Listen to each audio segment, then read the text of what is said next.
আপনার ধারণা আরো সঠিক হতে পারে। আমার চোখে মুসলিম দেশ হিসাবে সারা পৃথিবীতে যত দেশ আছে বাংলাদেশ তার মধ্যে উন্নত মানের একটা খারাপ দেশ। এই কারণে এদেশে জালেমদেরকে, এদেশে বদমাইশদেরকে, এদেশে চোরদেরকে প্রকাশ্য রাস্তায় ঘোরার জন্য লাইসেন্স করে দেওয়া হয়, আর কোরআনের হাফেজ বড় বড় আলেমদেরকে জেলখানাতে বন্দি করে রাখা হয়। তার নাম বাংলাদেশ। যে দেশের পঞ্চায়েত থেকে রাষ্ট্রপতি পর্যন্ত, যে দেশের পঞ্চায়েত থেকে প্রধানপতি পর্যন্ত, প্রধানমন্ত্রী পর্যন্ত মুসলিম, যে দেশের নাপিত থেকে মেথর পর্যন্ত মুসলমান, সে দেশ এমন এক দেশ যে দেশে বড় বড় স্মাগলারদেরকে, বড় বড় পুঁজিপতি মানুষদেরকে, বড় বড় নায়ক নায়িকাদেরকে যারা উলঙ্গ হয়ে যৌবনের সুশ্রুরি দেয় ইয়াং জেনারেশনকে, এদেরকে লাইসেন্স দেওয়া হয়, প্রকাশ্যভাবে রাস্তায় ঘুরতে দেওয়া হয়। আর কোরআনের বড় বড় মুহাদ্দিস, বড় বড় হাদিসের পণ্ডিত, তাদের বিরুদ্ধে 5,000 কোটি টাকার মামলা করে দেয় এই মুনাফেকরা। ডাক্তার জাকির নায়েক সারা পৃথিবীর একজন সুপার পাওয়ার ম্যান। পৃথিবীর কোনো বিদ্যা এই মুহূর্তে ওর কাছে টিকতে পারে না, কোন রকমের বিদ্যা ওর কাছে দাঁড়াতে পারে না। তারপরেও এই মুনাফেকদের কারণে লোকটাকে দেশ ছেড়ে চলে যেতে হয়েছে। তারা কিন্তু অন্য কেউ নয়, সব মুসলমানদের ভিতরে। আপনাকে এটাও বলে রাখছি, মুনাফেকদের থেকে অবশ্যই সাবধানে থাকবেন। যে লোক দেখতে পাবেন আপনার জীবনে সফলতা আসবে। আমার বয়স, আমার মায়ের হিসাব অনুযায়ী 1990 সালে আমার জন্ম, এটা 2023, আমার বয়স 32 পার হয়ে 33, মানে 32 পার হয়ে গেল। গতকালকে আমার বয়স পার হয়েছে, 33-এ পড়েছি আমি। তা আমার এই অল্প বয়সের যা এক্সপিরিয়েন্স, আপনি আমার কথাগুলো মূল্যায়ন করুন, আপনার জীবনে সফলতা আসবে। যে লোকটা দেখবেন দাঁড়িয়ে অন্যজনের বদনাম করছে আপনার কাছে, ওর মুখে ঠাস ঠাস করে দুটো চড় মেরে বলুন, বিয়াদব, তুই ওর বদনাম যখন আমার কাছে করতে পারছিস, নিশ্চয় আমার বদনামও একদিন অন্যজনের কাছে করবি। এ হচ্ছে পাক্কা মুনাফেক, পাক্কা মুনাফেক। ও যখন অন্যজনের বদনাম যখন আপনার কাছে করতে পারে, তা আপনারও যে বদনাম অন্যজনের কাছে করবে না তার কোনো গ্যারান্টি আছে? গ্যারান্টি আছে? কোনো গ্যারান্টি নেই। এই সমস্ত লোক থেকে আল্লাহ আমাদেরকে মুনাফিক মুক্ত সমাজ গড়া তৌফিক দান করুন, আমিন। কোরআনে আর একটা শব্দ এসেছে, তার নাম ফাসিক। কি শব্দ? ফাসিক। ফাসিক মানে হলো তারা যারা মারাত্মক বড় পাপী এবং সেই পাপ তাদের মধ্যে দীর্ঘদিন যাবত রয়েছে, তওবা করে ফেরত আসার সুযোগ পাচ্ছে না, এ হচ্ছে ফাসিক। যেমন দাড়ি চাচা, এটা বড় গোনা না ছোট গোনা? বড় গোনা, তাই না? অথচ একটা লোক আজকে 30 বছর একভাবে সেভ করছে, একভাবে, মানে সিং ভেঙে বাছুরের দলে ঢোকার লোক। ও ভাবছে যে আমার সিং উঠেছে, এটা কেউ দেখতে পাবে না। কি আশ্চর্য ব্যাপার! আল্লাহু আকবার, কি আশ্চর্য ব্যাপার! আচ্ছা বলুন তো দেখি, বাঘিনীর দেখতে ভালো লাগে না বাঘের দেখতে ভালো লাগে? বাঘের। কারণ কি? বড় বড় দাড়ি, গোঁফ এইরকম করে থাকে, দেখতে ভালো লাগে না? তা আল্লাহ নিশ্চয়ই আপনাকে পৃথিবীর সব থেকে সুন্দর করেছে, সব থেকে সুন্দর করেছে। নারীর থেকেও পুরুষ দেখতে বেশি সুন্দর, সব থেকে বেশি সুন্দর পুরুষ। এই কারণে আল্লাহ নিশ্চয় ভালো কিছু বুঝেছে, ওই জন্য এখানে দাড়ি দিয়েছে। কই মেয়েদের তো দিল না, কেন দেয়নি? নিশ্চয়ই এতে আল্লাহ কোনো কল্যাণ রেখেছে, ভালো রেখেছে। এই দাড়ি যারা চাচ্ছে দীর্ঘদিন, এটা মারাত্মক পাপ, এরপরে এই পাপ থেকে তওবা করে ফেরত আসতে পারছে না, এ হচ্ছে ফাসিক। তবে হ্যাঁ, ফাসিকরা কিন্তু ইসলাম থেকে খারিজ হয়ে যায় না। ফাসিকরা ইসলাম থেকে বার হয়ে যায় না। ফাসিকরা মারা গেলে কবরস্থানে মাটি দেন, জানাজা পড়ুন, তার জন্য দোয়া করুন, সব কিছু করুন। তবে ফাসিকদের কিয়ামতের মাঠে নেকি এবং বদি দুটোকে আলাদা আলাদা পাল্লাতে ওজন করা হবে। তার নেকির দিকটা যদি ভারী হয়ে যায়, অবশ্যই সে জান্নাত চলে যাবে। আর তার যদি গুনার দিকটা ভারী হয়ে যায়, তার ঠিকানা কোথায়? জাহান্নাম। তবে 80টারও বেশি ওলামাদের মতামত আমি পেয়েছি, মোবাইলে, আমার ল্যাপটপে বসে বসে, গাড়িতে বসে বসে দেখি, 80টারও বেশি ওলামাদের মতামত হচ্ছে এই যে ফাসিকদের যদি মারাত্মক, যেটা প্রকাশ্যভাবে কোরআনে নিষেধ করা হয়েছে, ওই পাপের মধ্যে যদি দীর্ঘদিন যাবৎ যদি সে যুক্ত থাকে, তাহলে ওর নেকির পাল্লা ভারী হওয়ার সম্ভাবনা নেই। যেমন সুদ, এটা প্রকাশ্যভাবে হারাম। হারাম না হারাম নয়? আল্লাহ কোরআনে মানা করেছে কি করেনি? কোরআনে মানা করেছে এটা। তার মানে কি? এটা যদি তার ভিতরে দীর্ঘদিন যাবত এই পাপে যদি সে যুক্ত থাকে, অবশ্যই এ হচ্ছে ফাসিক। চলুন এবার আপনাকে আর একটা কথা বলে দিই, আর একটা হচ্ছে মুশরিকুন। মুশরিক শব্দটা কোরআনে আছে না নেই? এটা কাদের বলে? হিন্দু ভাইদের। হিন্দুদের মুশরিক বলে তো? আর কিছু লোক বলছে হ্যাঁ, জি না, হিন্দুরা মুশরিক নয়। যদি কেউ এটা বলে ভুল বলেছে, হিন্দুরা মুশরিক নয়। হিন্দুদের ব্যাপারে কোরআনে যে শব্দ এসেছে সেটা হচ্ছে সাবেঈ। সাবেঈ তাদেরকে বলা হয় যারা বহু দেবদেবীর পূজা করে এবং এক একজনের আলাদা আলাদা ক্ষমতা আছে বলে মনে করে, এক আল্লাহকে এক বলে মানে, কিন্তু আল্লাহ যে সর্বশক্তিমান এইটাকে অস্বীকার করে। এরা হচ্ছে সাবেঈ। বর্তমান হিন্দু ভাইদের যেটা অবস্থা, বর্তমান হিন্দু ভাইদের এই অবস্থা, এরা হচ্ছে সাবেঈ, এরা মুশরিক নয়। যদি বলছেন এটা আবার কেমন নতুন জিনিস শুনলাম, জি হ্যাঁ, আপনি নতুনই শুনেছেন, ধরে নিতে পারেন, তবে আপনি আমার কথা কেটে দিবেন না। এই সোশ্যাল মিডিয়াতে বক্তব্যটা রাখছি, নিশ্চয় আমি পড়াশুনো করে চিন্তা ভাবনা করে তবে বলছি, তার আগে কিন্তু আমি বলিনি। তার বলতে গিয়ে আমার কিছু মিস হতে পারে, কারণ আমি মানুষ, আমার কিছু মিস হতে পারে, আমি মানুষ। একটা কথা বলতে গেলে মিস হতেই পারে, আমি মানুষ, এটা আপনি ধরে নিতে পারেন। এরা হচ্ছে কি সাবেঈ। কি বললাম? সাবেঈ। হিন্দু ভাইরা দেখবেন, আমি ওদের ধর্মকে ছোট করছি না, আল্লাহর কসম ওই উদ্দেশ্য আমার নেই। দেখবেন যে ওরা যারা লোহা টোহার ব্যবসা করে, গ্যারেজ ট্যারেজের মালিক, এরা দেখবেন বছরে একবার একটা পুজো করে। কি পুজো? বিশ্বকর্মা পুজো, তাই না? তার মানে এটা ওরা জানে বা বোঝে যে বিশ্বকর্মই ব্যবসার লস লাভের ব্যাপারটা দেখাশোনা করে। ভালো করে বুঝবেন। হ্যাঁ, গণেশ আছে।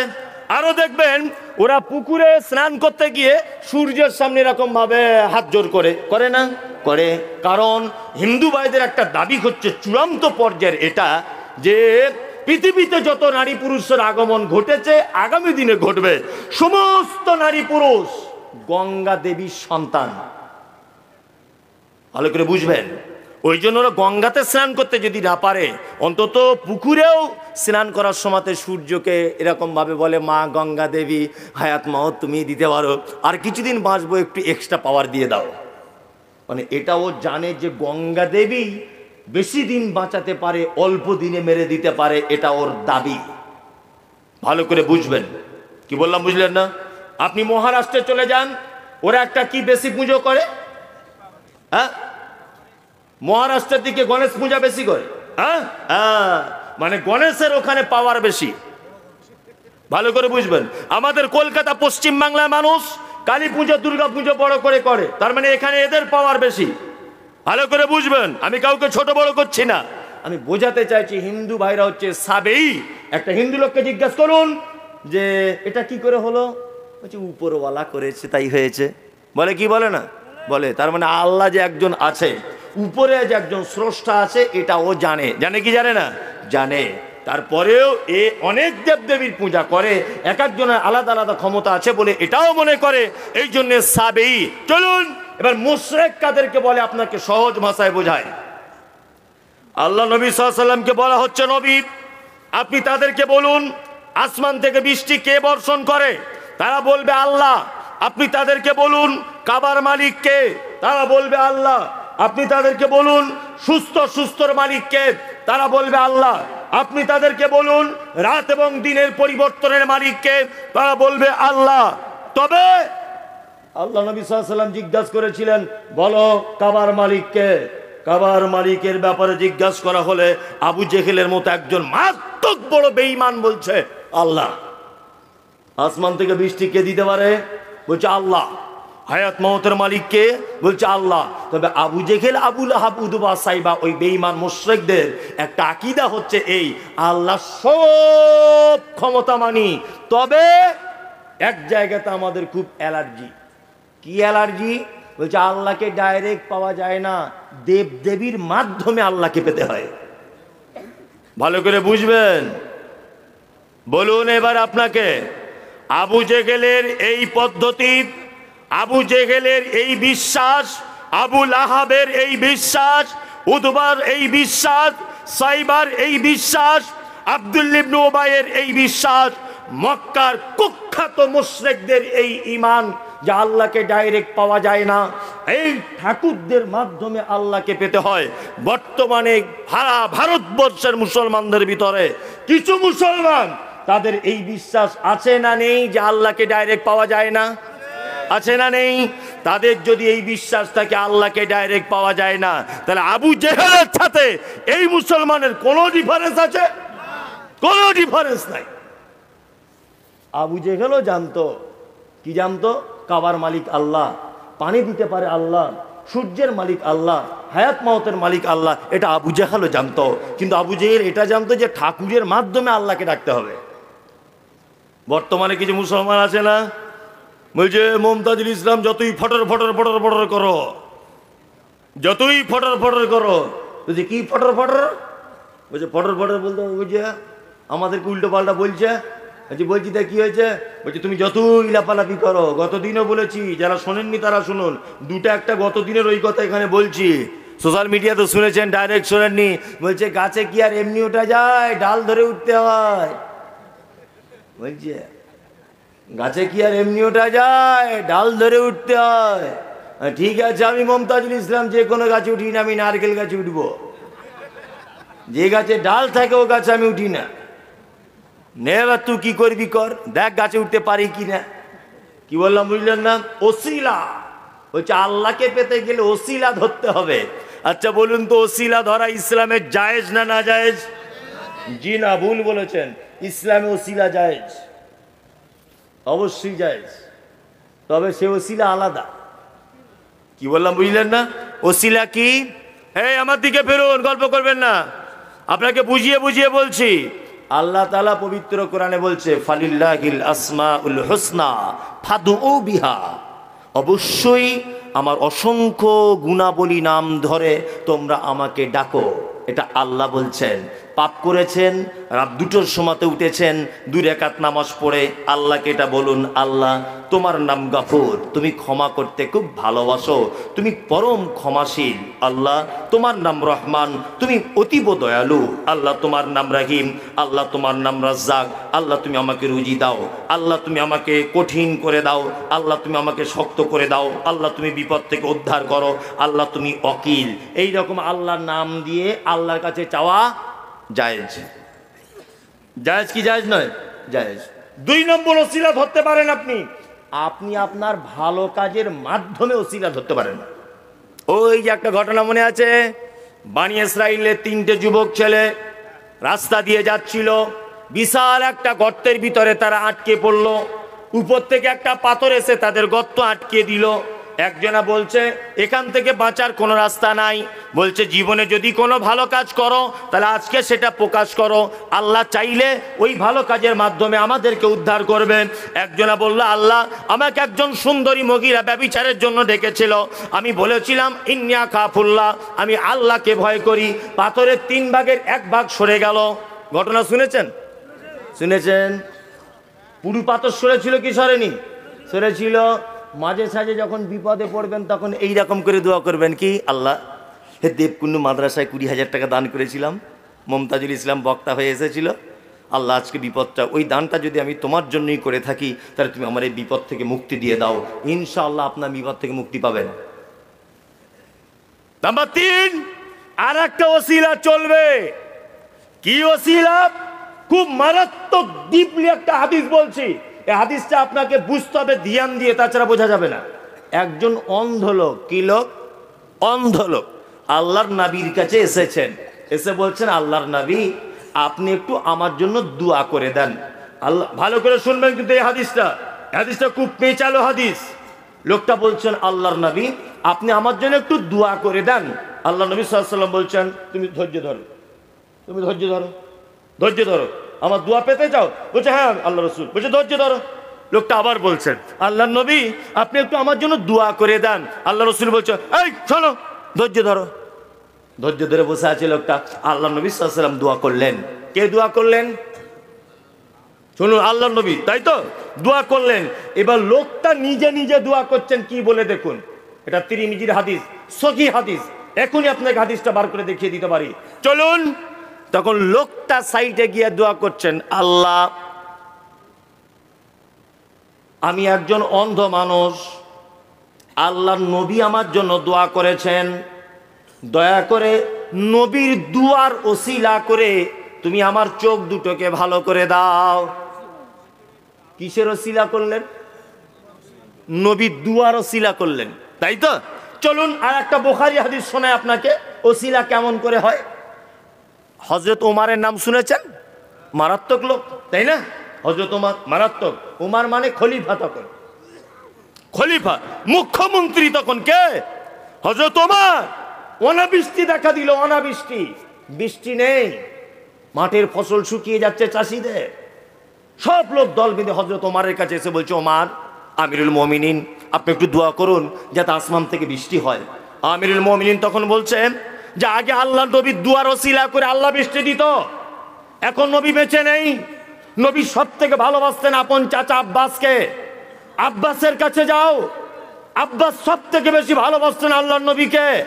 হযরত ওমর বলছেন লোকদেরকে, যাও আব্বাসের কাছে যাও, আব্বাস এখনো বেঁচে আছে, নবীর চাচা হিসাবে আল্লাহর দরবারে মনে হয় অনেক সম্মান বেশি, আব্বাসকে গিয়ে বলো দোয়া করতে। হযরত আব্বাসের কাছে যাওয়া হলো। হযরত আব্বাস দোয়া করলেন, আল্লাহ নবীর চাচা আমি এই হিসাবে নয়, মানুষ নবীর চাচা হিসাবে আমাকে বড় ভালোবেসেছে, এই জন্য আমার কাছে এসেছে, দয়াময় মেহেরবানি করে এই বিপদে পড়ে যাওয়া মানুষদেরকে তোমার রহমতের বৃষ্টি দিয়ে ভিজিয়ে দাও। হযরত আব্বাস দোয়া করলেন, অঝরে বৃষ্টি ঝরতে শুরু করে দিল। বলুন সুবুদ্ধি সম্পন্ন মানুষেরা হযরত ওমর কি বলতে পারতেন না যে আব্বাসের কাছে যাবে, আমার কাছে কেন এলে? আল্লাহ নবীর কবর আছে ওই তো সামনেই, আল্লাহ নবীর কবরের কাছে গিয়ে বলো যে আল্লাহ নবী তুমি পানির ব্যবস্থা করে দাও। এটা হযরত ওমর বলতে পারতেন কি পারতেন না? পারতেন। মদিনাতে আল্লাহ নবীর কবর ছিল কি ছিল না? ছিল। তো হযরত ওমর এটা বলতে পারতেন না লোকদেরকে, যাও যাও আল্লাহ নবীর কবরে গিয়ে বলো আল্লাহ নবী কবর থেকে কিছু একটা কাজ করবে? এটা বলতে পারতেন কি পারতেন না? পারতেন। তারপরেও হযরত ওমর বলছেন না, নবী পৃথিবীতে নেই, নবী মারা গেছেন, কোন দুয়ার কোন সুপারিশ কবুল হবে না, যাও নবীর চাচার কাছে যাও।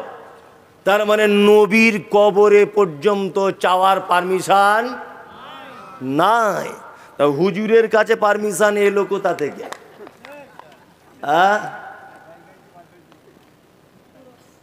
আলহামদুলিল্লাহ। এবার আপনাকে একটা মজার কথা বলি, ভাবছেন মনে হয় কি বলবে টলবে, এই দেখুন আপনাকে বলছি। এক, নামাজে একটা দরুদ পড়েন, সবাই পড়েন তো? হ্যাঁ, আল্লাহুম্মা সাল্লি আলা মুহাম্মাদ ওয়া আলা আলি মুহাম্মাদ। বাংলা মানে হলো আল্লাহ শান্তি বর্ষণ করো মুহাম্মাদের উপরে এবং তার পরিবারের উপরে, কামা সাল্লাইতা আলা ইব্রাহিম, যেমন তুমি শান্তি বর্ষণ করেছিলে ইব্রাহিমের উপরে, ওয়া আলা আলি ইব্রাহিম, এবং ইব্রাহিমের পরিবারের উপরে। এটা করেছি কি করিনি? নামাজে করি। আল্লাহুম্মা সাল্লি আলা মুহাম্মাদ, আল্লাহ শান্তি বর্ষণ করো মুহাম্মাদের উপরে। বলুন এবার সারা পৃথিবীতে যত মানুষ বর্তমান আছে, গত হয়ে গেছে এবং আগামীতে আসবে, সব থেকে দামি মানুষ নাম কি? মুহাম্মদ সাল্লাল্লাহু আলাইহি সাল্লাম।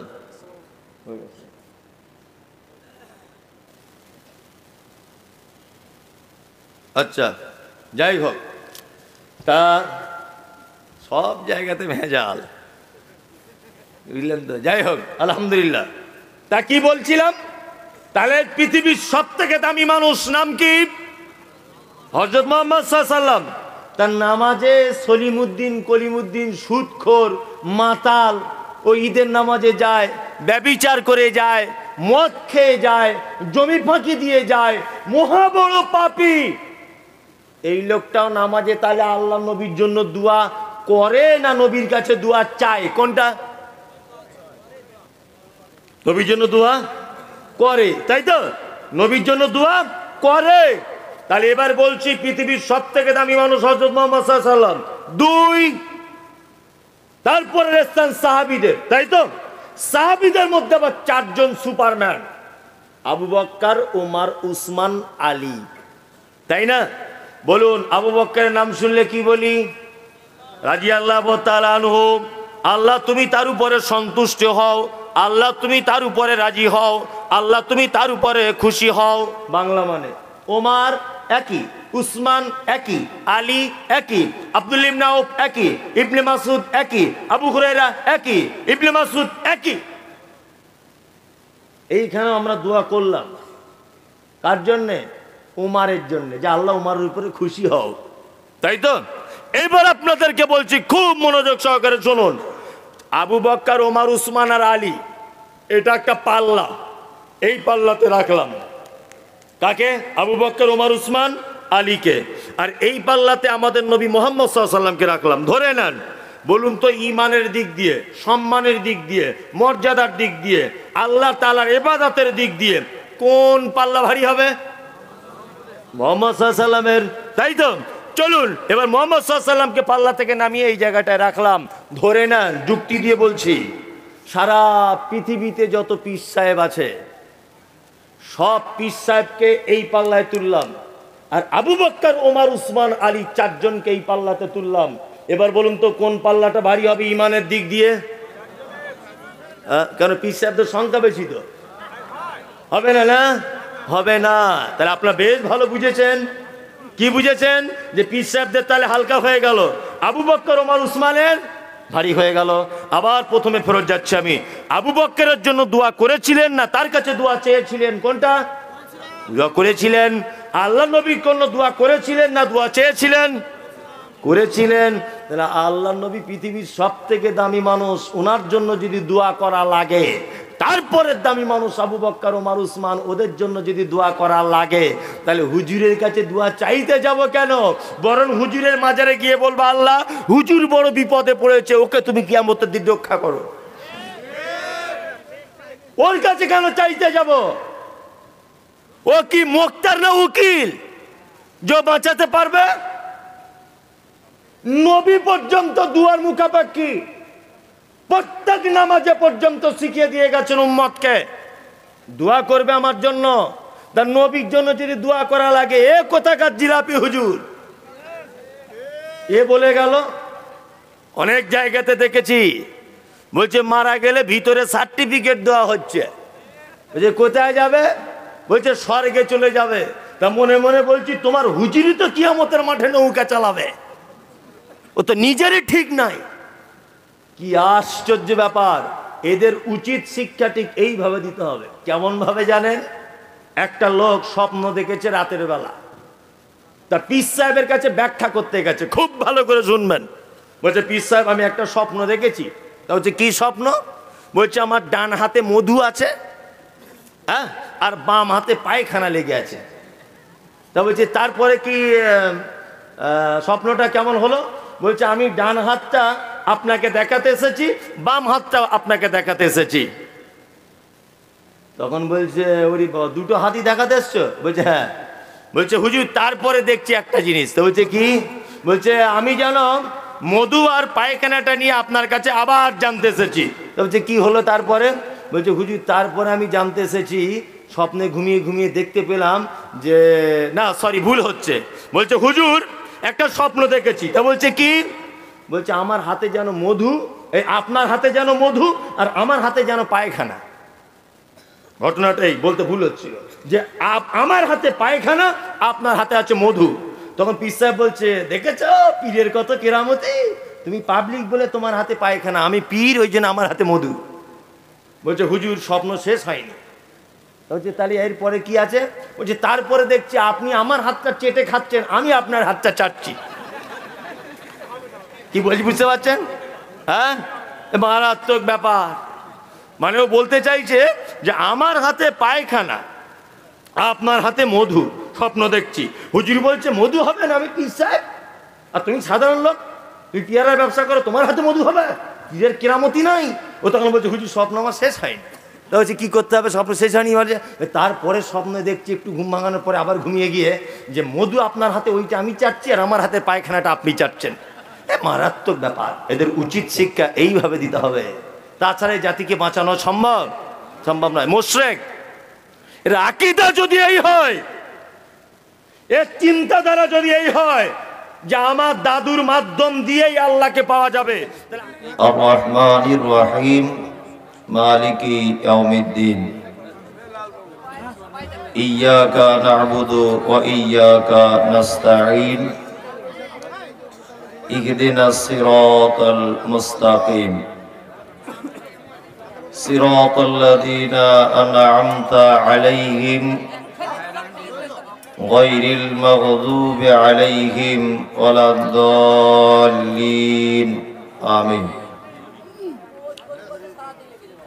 ربنا آتنا في الدنيا حسنة وفي الآخرة حسنة وقنا عذاب النار آمين اللهم صل على محمد وعلى آل محمد كما صليت على إبراهيم وعلى آل إبراهيم إنك حميد مجيد اللهم بارك على محمد وعلى آل محمد كما باركت على إبراهيم وعلى آل إبراهيم إنك حميد مجيد এই তিনটা একটু নিচু করে দাও কথা বলিয়েন না দাঁড়ান এই নিচু করে দাও তিনটা নিচু করো এইটা কাট নিচু করো নিচু করে দাও ঠিক আছে ঠিক আছে আচ্ছা ঠিক আছে একজনা করে বলবো أعوذ بالله من الشيطان الرجيم بسم الله الرحمن الرحيم والتين والزيتون وطور سينين وهذا البلد الأمين لقد خلقنا الإنسان في أحسن تقويم ثم رددناه أسفل سافلين إلا الذين آمنوا وعملوا الصالحات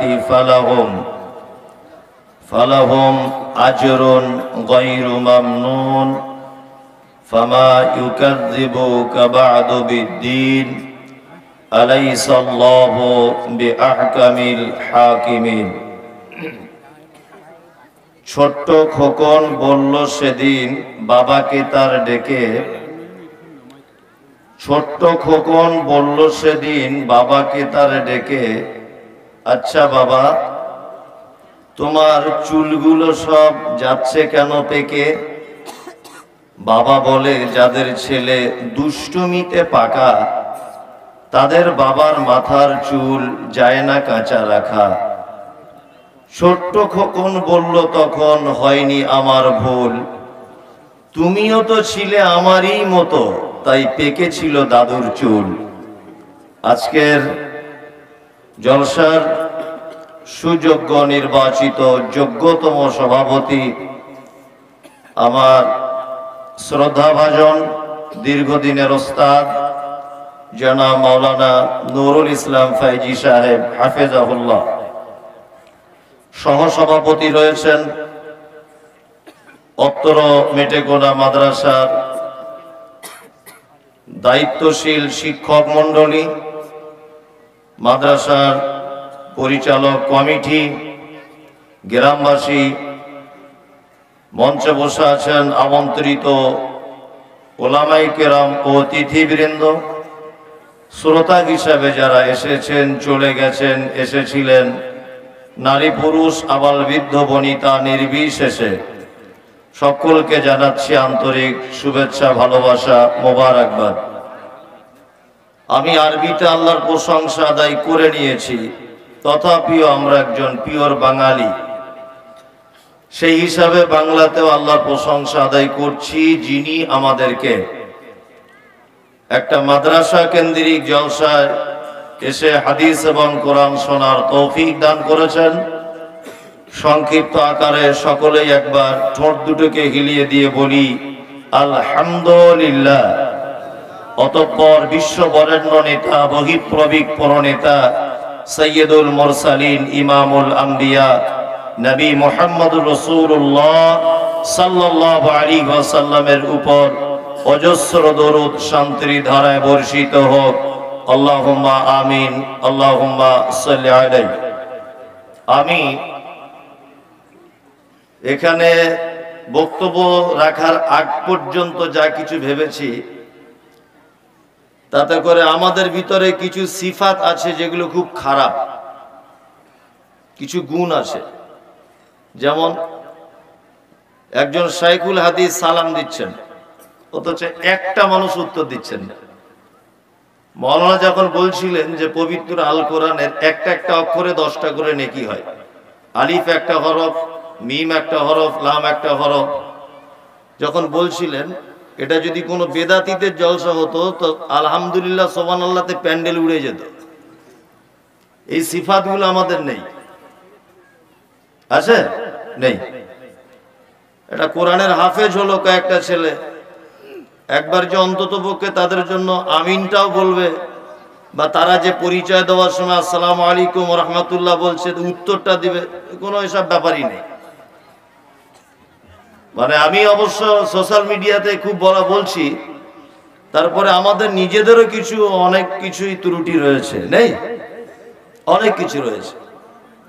এই সিফাতগুলোকে একটু ঠিক করুন, গুণগুলো। একটা মানুষ সালাম দিচ্ছে, আপনি তার উত্তর দিচ্ছেন না। একটা আশ্চর্য কথা শুনলেন, একবার সুবহানাল্লাহ বলতে হবে না? বলতে হবে। আলহামদুলিল্লাহ মেটেকোনাবাসীকে অসংখ্য ধন্যবাদ যে আপনারা অক্লান্ত পরিশ্রমের পরে আল্লাহ সুবহানাহু ওয়া তাআলার অশেষ দয়াতে কয়েকটা ছেলে কোরআনের হাফেজ হয়েছে। এটা একটা আশ্চর্য কিতাব। এখানে কেউ প্রাইমারি স্কুলের মাস্টার আছেন? আছেন? কে একজন হাত তুলুন। আমি কিছু ধরবো না, যে ভয় লাগছে আপনার। আছেন? আমি জানি অনেকজনে আছেন, ভয়ে হাত তুলছেন না, যদি কিছু ধরে। আমি ধরবো না বলছি তো। কে একজন আছেন? নেই। আচ্ছা, এরকম লোক একজন আছেন। আচ্ছা, একজন কেউ আছেন যে একদম শিশুদের প্রাইভেট পড়ান, ও আ ক খ, কেউ আছেন এখানে? ওই তো একজন আছেন।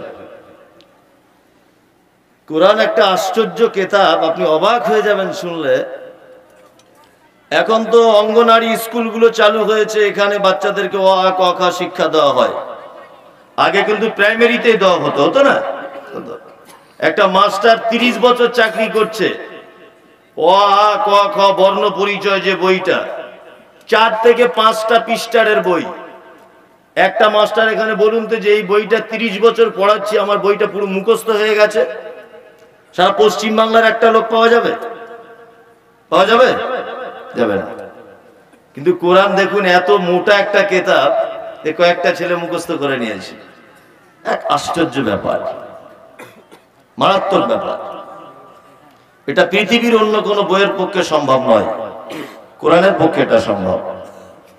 যাই হোক, আমি সেই কোরআন মাজিদ থেকেই বেশ পরিচিত একটি সূরা আপনাদের সামনে তেলাওয়াত করেছি। এই সূরাটার বাংলাটা বলে দিয়ে চলে যাব। আমি নিজে একজন অসুস্থ আজকে।